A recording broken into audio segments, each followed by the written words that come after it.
rhyme and reason chung kwa te in zawai chi bai vek bule kan in mukhatin kan channel a hian kan ron lang khat hle maya kan channel hi kan lu alum zo meu lova in ngai om man hle ani mi mal thila te na tho na lama te ko khran lama te kan han buai chove map zela amai ro chu kan tu sam chu content te ron nei chole bek zel hi ni ti kha kan soi do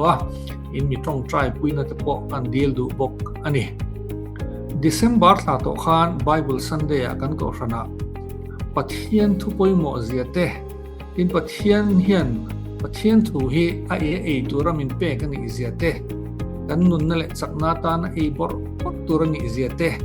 kan thiamang to kin sarmon kan han thak vea chu he video hian han share chon cheu kan tum ania angai ka tu zong te pathian mal som na le tharau piang lim pol tharna chang pek turin du sakna kala na cheu Rhyme and reason.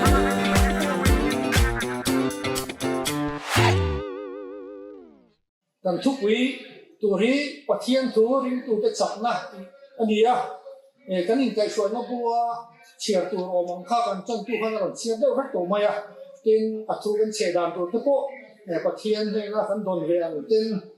kan han soi kan han tu manga Bible pathian thu mun thuma mi an chiar ka dua amma saberin Ezekiel a bung thum chang khada chang thum te mai kha Ezekiel a bung thum chang khada chang thum tin ka ne na mission fa pa igu khai ro le khabuzia li eila Israel chung te ne la chuan thu wa soi ro atia ki chuan ka anga le khabuzia chu me tirta tin ni chuan ka ne na mission fa pa ipuwa paila hele khabuzia ka pe chihian i ko chu ti khat ro atia ki chuan ke ta a thung zia chu ka chuan khoi zuang mai ani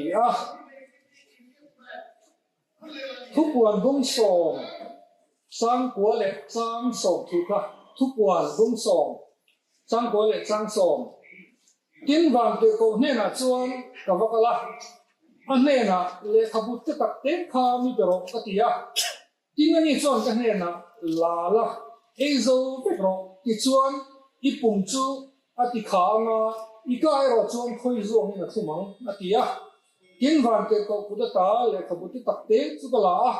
te ezo vika ti chuan ka chuan khoi zuang na thuma nima sela ka ezo ve ka pung chu a khazo ta to berata ma thaya bungli chang thum le chang li ma thaya bungli chang thum le chang li tin khem tu chu lo kala ane na pathian fa pai ni chuan heng lung hi changa chang tu ri thu karo atia nima sela ni chuan mission hi chang chuin an nung lo wanga pathian ka thutin chokin an nun zo kang ki zia ka ni ti na changa mission hi chang chuin an nung lo wanga pathian ka thutin chokin an nun zo kang athu ka chia ka ke lan pan kan za ta mo so se amen ta trong trai lo me nga thu kan soi zo lama o te trong trai kan tum zo nga ti kan soi tur to mang chu alang ru o me pathian thu hi ring tu te sakna ni ti ni thu pui kha pathian thu hi ring tu te ta ni sakna ni da ni a ring khopa a tu a pathian ni pe ka ni hi Old Testament lam tu thung hlui ma kan huwa Ezekiel buat te Jeremiah te tin tu thung thara thu puana te tin Isua me pon ni na sai kha Deuteronomy bung ria chang thu mi aron buat so ni Isua khan tu ra ni pathian tu hi mau mai na Ezekiel khan le khazia e zo fuk lai te mai zo hanan e zo fuk lai te ni chin ha kan share to tu ra pe kan ni thil kan chuan kan chiel soma kan digest ki sen zamin chak na kan nutrients ka tak sa hun ping sang sema kan sel in lo dong sa kan lo chak kan chu tiang che chuan pathian tu oi tu alo ni ya pai tu alo ni tin hai meditate Bible kan mun me ma mi zo trong he kan le thi ko pa a chu na za na ngai tu te chu na jana soi ti ten kan le ta thu mal khat chu ni hebrai la ma chuan haga ni haga ti hi alo chuan chu bong choi ri ahman tho ni chu mi root wa ta chang ron chuak chu ni tui ti da ka ri bor pur soina ani meditate tu la hindi ho chuan meditate in chen ru ti ro te anin ezatira amak to khop ma hindu ho we an zikita na te hi mak the khopa amara chu ri bor por ri huam blom soina ani meditate hi ne bong in che da ni biology ta chung kan zer to kan shaf po rumination an dia I pung pu hi chong ni ne bong hian atira achile la ha an lem do khota chuan a pung pu hi pe khata a pe khat le han chia ti khan chia wang an pai wang a pung pu ya khan khat le longin chu chu ai suak le khata a pung pu ya kwa la han chia ni pa te po ti ten enzyme kan chu ai suak le hi regardation nan tia an ye suak le chu mi zo an chia le chu pa chu mi zo le ma digest ta chakna na mang ta le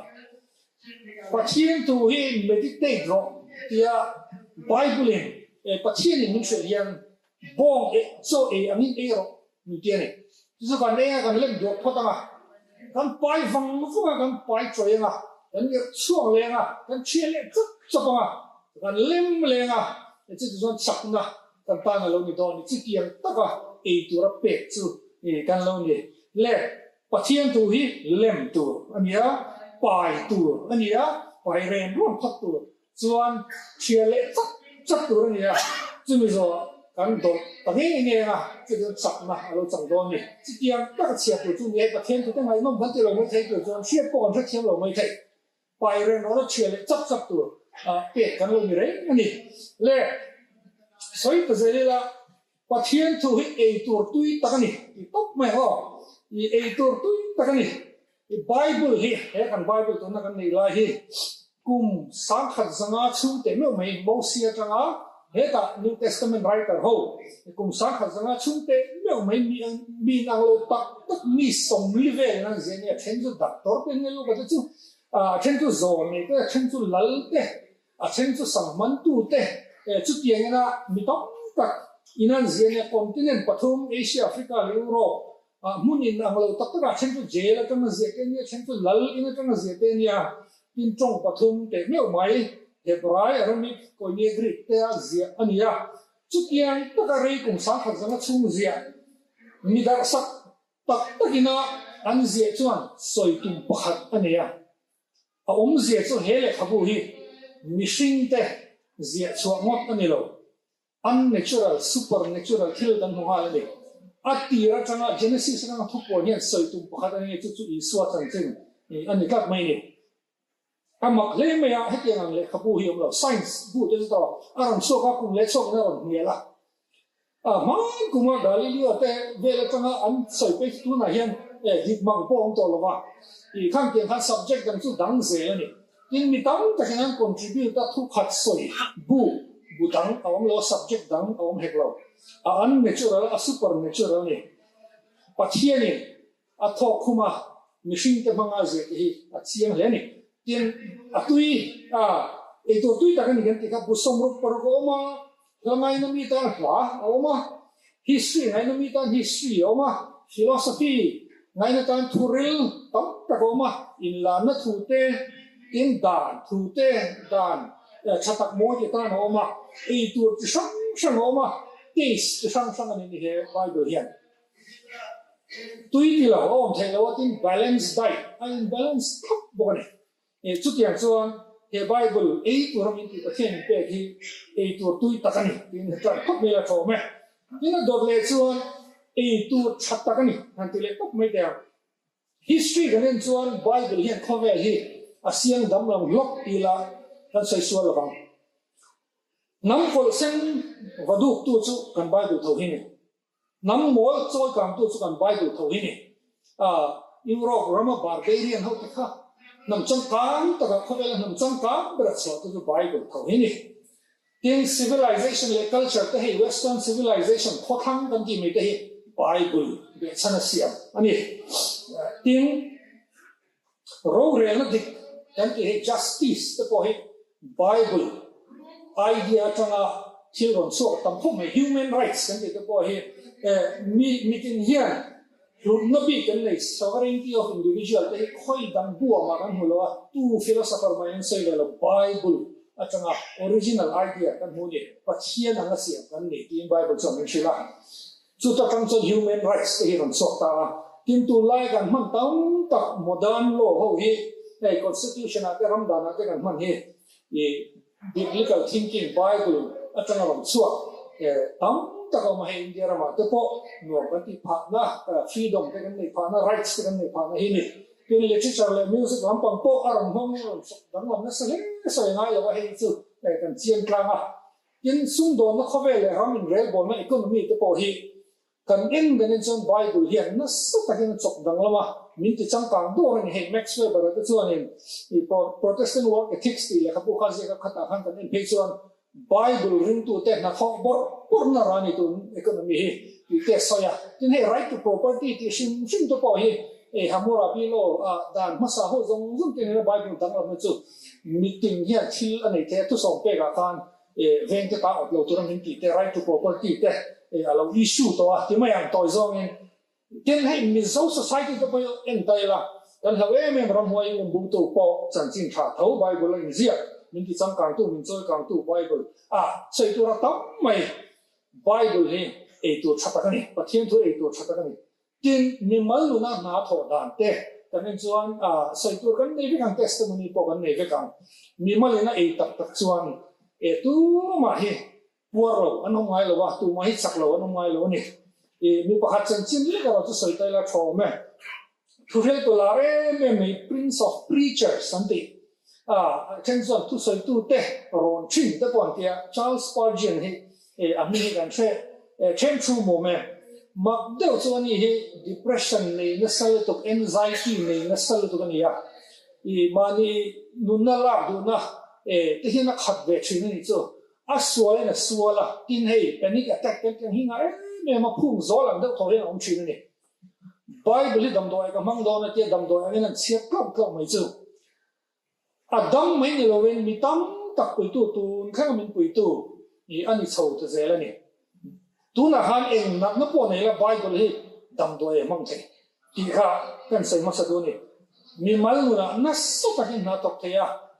ke nge po hen ka ba mo hen ve to ya Bible na mi nun a khoi dang lam lai hi ka ta chon du to photi la tu ta ka ni kan ti to tu chata ka ni kan ti liang tin adot le ro pui ke ti em tu chatuan cho ani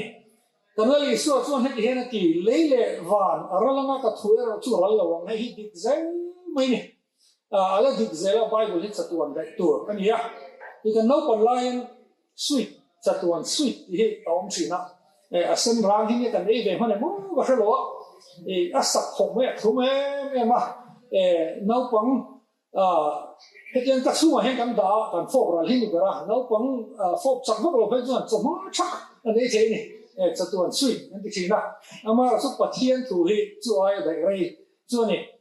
history hiện nay là mặc đều mấy cho Greek lao ram giảm tung tụt đấy Greek imperialist đấy Rome lao ram sarkar chắc tak khâu tak đấy communist khi bụi đấy atheism movement khi bụi đấy Islam khi bụi đấy Nazism khi bụi đấy in an nó có khả năng này cho số Bible hình còn đâu chắc phết này, thì sĩ kéo kêu là Bible hình còn đâu chắc phết tu mà là đọc tiếng nào, Bible thì lấy là vào rồi mà cái thứ đó chú rồi không, thì lâu thì dễ đó này, lấy hàng sấy sầu thì dễ là Rome lal ram kan lam ri tapoka Diocletian Rome lal edi zathung le pathum na be bor ve le tai ngia chuan Bible zong zong kha ala khoma ti chia phuma phum na chuan lunga phum na na het hian Latin tong na ziak ani alung phuma chuan extincto nomine Christianorum Latin tong in om je so the name Christian is extinguished Christian dai phum bo na ta hen ome Christian này phụ mỗi người ông ấy tìm luôn gặp puna, cùng sống nga arala, lal in thang Constantine alola, Rome sarkar poi sign Bible copy sống nga nang siam lene, sai phụ lâu vậy lấy, mình lung pun phụ lâu vậy, cùng sống nga arala, tu ke la dong copy songa chu tam tak ni je ni ba a sarkar represent nge khan kum songa nuwa Bible copy songa sia mangu tin ro re na sa na pas rup mai sai fu lo ve khop mai Bible do hi fu lem lo kari ro French Dr. Voltaire French philosopher hian i hi asoi na che hi a le kham cho nom lo chong ka ma sai cho ni an tia Christian le Bible hi do Voltaire chu French ni a France trong so ni Geneva ma Geneva trong pon Christian te ha do zela thu le lain so le ni chu tiang wa chu ni a i asoi ni an sai pakhat chu tu na cha kung za chuan Bible he khovel ram za wa hen copy khat chiong dong a chu po chu hun lui history zermi te bi tur chu ani to ang tin asaya anti kum songa avea Evangelical Society of Geneva chuan a chen na in nge kha Bible stock room an mangai tin Geneva kha Bible na ki na pe Bible Society iti ve on tin chau na hi ni a an print mo ni asoi na khuwa ka Bible print na khuwa theng ani copy khat chu om tong ti tu kha Bible do hi a lo lo khop mai do hi tam toi me ma e ati ra changin an la ne lo zu ni a chu atang po hian hei a dong tu te Christian te Juda te po hian Bible ti bo tu min ai lo noi na sabe to tho me ai kol tu te ngai po hian Bible nge kan mu chu lal te le Chronicles sa halang ve ring ke sia o Jeremiah zo ko ni mai thei la ji hawa ki ma khan Jeremiah le khabuzia kha hala chu chuan ti bo tu ni pathian Jeremiah kha zia thale ve ro tia ai na sa in Bible kha dar le ta tin hei ko khan choi tu te man lai ko khan choi tu te chuan mi pui ko ta changa la go thu ru lai te oma kan shabu ka reformation lo thlen dan te tin church history a thumak tak tak to mani le lin nan phal lo lai te oma William Tyndale chuan English le lin bangin ha ani chu tiang khop chon an nei tu te le kol tu te pon nuai go lo tum ve to tho ni ala bo thei chong lo a chan chu le van ra lang ka thu lo chu ral lo bang ya pathian lo soi wang ni ya chu wangin hei hi chatuan cho ani tu na han ei la chatuan kan pu ro ti na chu ro pi le mai le a do tu e on pon tamma se Bible hi bestseller ani reng mai ni copy 7 billion print to anga chal ani ya in online han copy tam em to e chiar sen lo tak me hi oma ti bo le thein to lo ni tin pathian hian a thu hi om ring don te hi chiang do min mu tir ve ni ka hiat ani lo pon na ka lo mun re de chu hi ni ya hi khovel han chin om ring tu le chin lu ni ta tu lai khovel lam chu data hi ni ta ni information kan hi data gold ke ko na luwa til enge the new oil kan ke data data hi lu me maya in technology hena tuam long chen all samsung sai to mai la technology khovel om kan ni wangin kan soi technical lo to kan ti po hi la om china technology hena khak zel hian pathian hian na sa patin mong chin ni antenna mission 10 horop an mu chuaterin Bible bangaziak te kan huwa lungaziak te kan huwa phairong papyrus man na chang ka chen noin Bible je na ta kan hma atua codex sang sang king sathau chuan te ti khanin aram chho zela Bible je na kan hmang chho zela technology data ang kan lo store china pathian thu hi printing press on chuak le 1484 vel niang Gutenberg printing press an chun ma sak ber chu Bible ni le technology hena tom long zela ni chuan internet aram chuak le Bible resource na men lo ram pu le chuk chuka tu thai re ma thei to lo ni tin ro pu ye men chu tu la in AI khomela ram lu ta large language model anti LLM zong hi Bible chero ko khat manum lo Chinese how model thing Bible chera chu wa i ti bo the ni lo tu ma ti bo the ni lo cha to ni nom to don ti khovel thing technology zong en po hen a chiang em ani chu tiang ta chon cha tuan cho ani pathian to he le kan zeli la a negative zo at han lu chho ta la chong me Bible thu e tura min pe ki e bor bor tura pai tura mang tura min pe ki e lo e ro poi he mission real time in the piang enga mo kan e tho ngai ani Mizoram Chimlama Sangalan Tada and say, the Lugilla is Sangalan Tada, a Sangao, Borvella Sonio, two Bang Bali Sangalina, the Mema, Bang Balaton Bowman, Puntan. Sangalkan Bang Bahar, Isla, in around 8 walker, a Luvo Dara Kitchen. Tavre, let me to Rimshakop, my bomb 8 walker team. Can you single drum to here? Bible nilo kan ehian kan e to kan e pok don ne chu su poi khop mai sung le pai te mishing thu sang tak tak mo kan ti te tin sang ka na mo kan ti te hei tu lai chuan in ki society min pom pui na zong reng renga i kalkual te no ma chung ho chuan an e nga he tiang te chatu yo mon tianga atopan e pok don ne ni na sang rengot te kan chom kan tia kan le nga sangal lang khan atopa kan lu bom hian ala gopok don tin rui lo te zu te in ei po na ani he hi example hi ka shave nimin ka shekan generation chung che te hi Mizoram judge halo men poxibon la lai khan por na mo nom na mo den e poxibon beklan ma khoba kum khatlik le han pu mo ba thi se men overdose all boxing. Then kan generation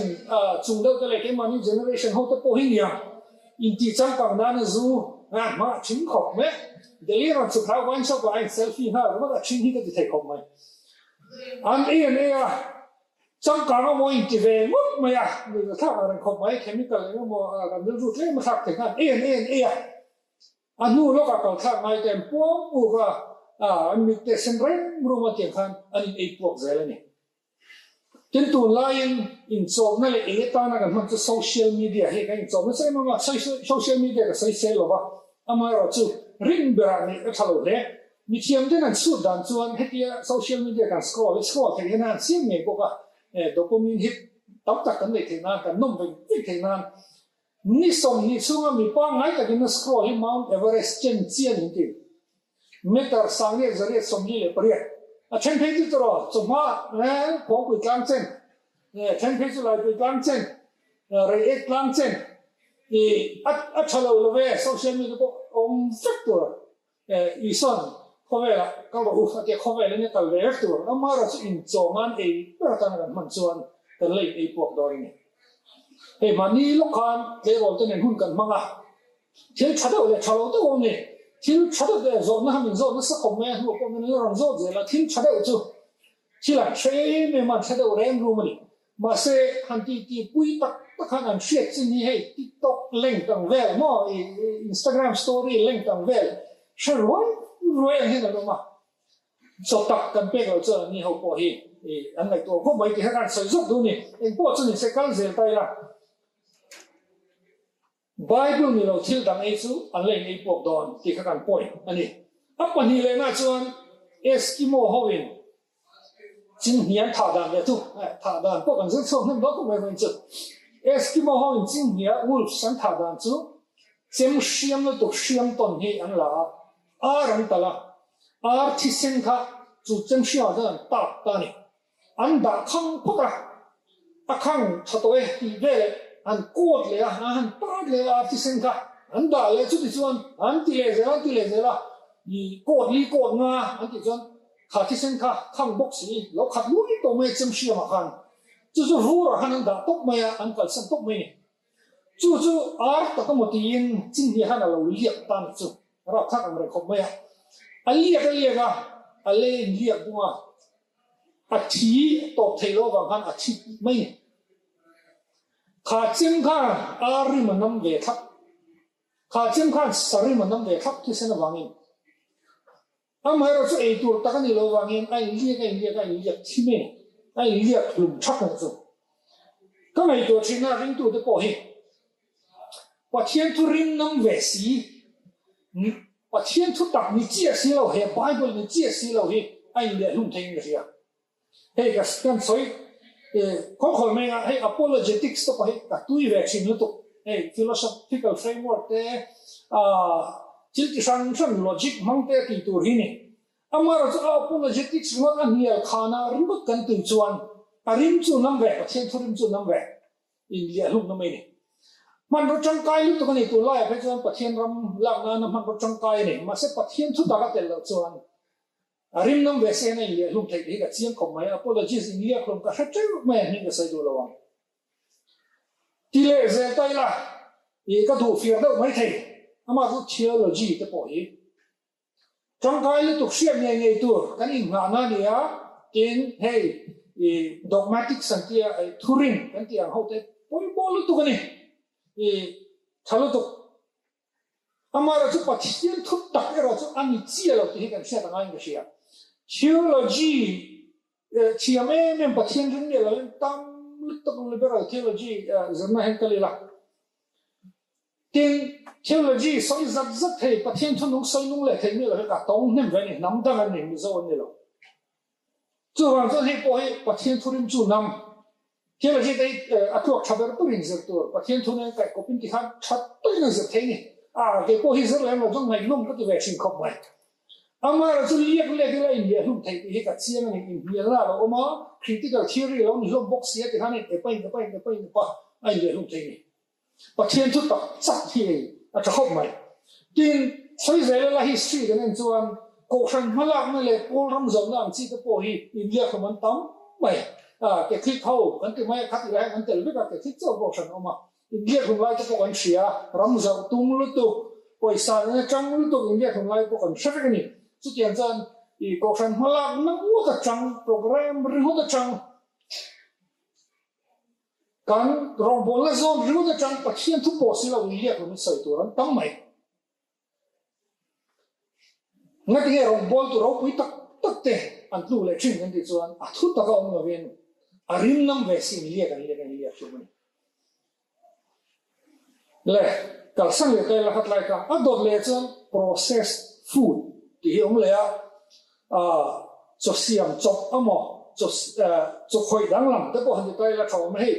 I cho hi pathianin ani na anga min pe khi natural form ti tai la a local dan tak mai hi chu tang chon hei fiber ten la chuaka chen a that rei theinan le enom nan chini ani lo pon chi an tel tak faka sugar mo sodium te in chemical preservative han tel tak faka processed food kan ti lo chok ta ni apor re the khom mai e pono khom mai ma se a hisel lo processed food hi chu heta hen en dir ri ta kan en sia bible hi kan ton ang lo siara lo e hi kan ti turani a hisel ba tu te no mi emotion ne na mi ti lung lai thei zong te min nem thei zong te anon ti vak ringot second hand process sa ringot hi a to lo ni process food ei nem hi an thau ve ku an yen ve ku ma si chak nan nei lo chin chu tiang che chuan kan don ang hian lo chiam mai tu papakhat ne he hi la vai khat chu online a hian bible hi rem that tu ka du atira sol thu ga danga do da khoi na ti ka danga ti khan yen tham na ring tu nu ti ka danga ti systematic theology bu ni chu tiang chui du zok mo ka ti o ti ko ngai to china pathian hian chu tiang chuan min pe du sa chu tiang chuan min pe mai min pe du da ni history context nei zelin genesis time thu ko min pe min pe ka mang hi lo e zok tu ni rem chat chi ni lo ka ti chu tiang zo ka ni la in po chu ni se process food po kan e zo cái này bộ phận ấy rằng thầu bộ chừng sẽ ấy lâu thay lâu, ama ra chu athu tak hi ani nang hian zer mo e mo ngaro angai a natural form hian ti kha ti ga soi le du ni ka han kha kho mu he kai te hi thil dang ei chuan nun na ta na thil dang ei chuan pathian thu ni lo a to ban len ei po kang bom ai phu ma ni a dot le chuan a rim chau nam a tak po si lo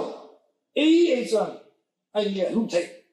a to ba chuan process food ringot mi chok cho sa ringot bible kêu lo chuan an thau ve ku mai thei ya ve ku mai thei chak na tak tak ro an nei lo wang ki kan sai tu ni le a to beratan in tin ye chang kan lak ta kang tun bible sunday chang hian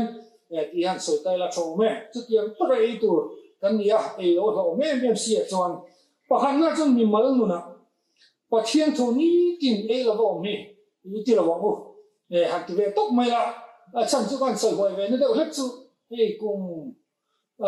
cái chiếc số lâu chuan cùng sông hi về cũng chú cái lâu tin về to chắc lâu bờ mày hiền ní chỉ ní cả khát tới ní chú cái em đó thì ní cái lâu chiếc về lâu cái chiếc tụ trang phải chuan thì thui tập tức để cái nói thui cái lâu chiếc ra chắc lâu bờ con cái gì thì chú cái thì vậy kiến hun đó có hi in xiêm đàn ông này về khát leadership training cái này là cần trainer hiền chú kêu là làm tiệt nhà mình tiệt cái ní họ cần mất lâu cần tiệt Barack Obama kan president nilai hani tindak kat basketball kelman ke ngoi de mi ya ke mani kan ngai tua chope to maya khobela po boy beri exer ni tindak kat la man chuan bible kan siam man a dor le chuan chung kwa abi takin nu le pa te he cho tak hi kan fa de pein he cho tak hen roi che thi ngo ni chuin khom na te hetia abu ni tin lal pan ti kan man lai ko thavet mai ama cho boy bul tak te chia thale maya ni hetia ka ngai to le thian ne kan nu hi zir tir tu ania ka pa hi pastor ania thil ning se nam phok mai thil se nam ve professional kan lo kal ne boka thil ning se nam phok mai ma se ke ma thu soi ring ber chu bible chu ne nok to underline de vet to an ke man ke hi ni kalau paten an kewa an chun mon kewa mon kewa an kewa ni ka khan ka ro hen thu so sa ber zo